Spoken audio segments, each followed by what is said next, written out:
Now get away.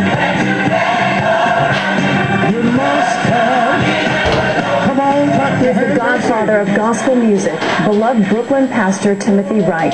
But his vibrant voice in music and ministry was tragically changed 4 months ago. On July 4th, as Reverend and Mrs. Wright and their teenage grandson were returning home from church, a conference, a drunk driver hit them head on. The only one who survived was Reverend Wright, and he's currently paralyzed.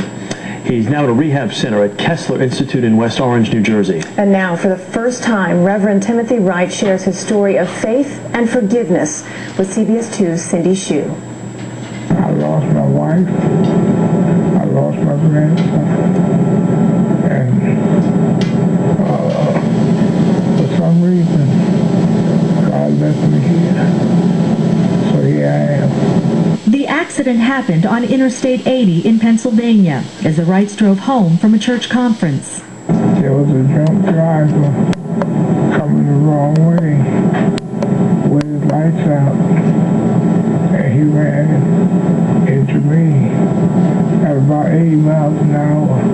Wright was paralyzed from the chest down. The tube in his throat makes it difficult to talk, but the family's faith and hope are crystal clear. This picture of Wright and his wife Betty was taken just 2 months before the accident. I lose her, because I know where she is. She's in the arms of the Lord. The Wrights were married for 37 years. Their 5 sons joined thousands of others at the double funeral held in the same Crown Heights church where the couple met as children. I really have to have time to grieve, but I really miss her so very much. Some people have to, be sick for a long time before they completely give their life to God. But my mom, no, she was sick. She was ready. Anytime God called her. The Wrights' 14-year-old grandson DJ was the oldest of more than a dozen grandchildren. They called him the Gentle Giant. He'd worked so hard at school. The reward from his family was a vacation anywhere he wanted. Yeah, he could have chose to go to Disney World or whatever. His parents would have took him, but he wanted to go with his grandfather and his grandmother. And he was so happy helping me sell my book and my records. The Wrights feel no anger towards the driver, who was also killed. We hold no ill will against the drunk driver, because if it was intended for my mom and my nephew to survive the accident, they would have, but God saw otherwise.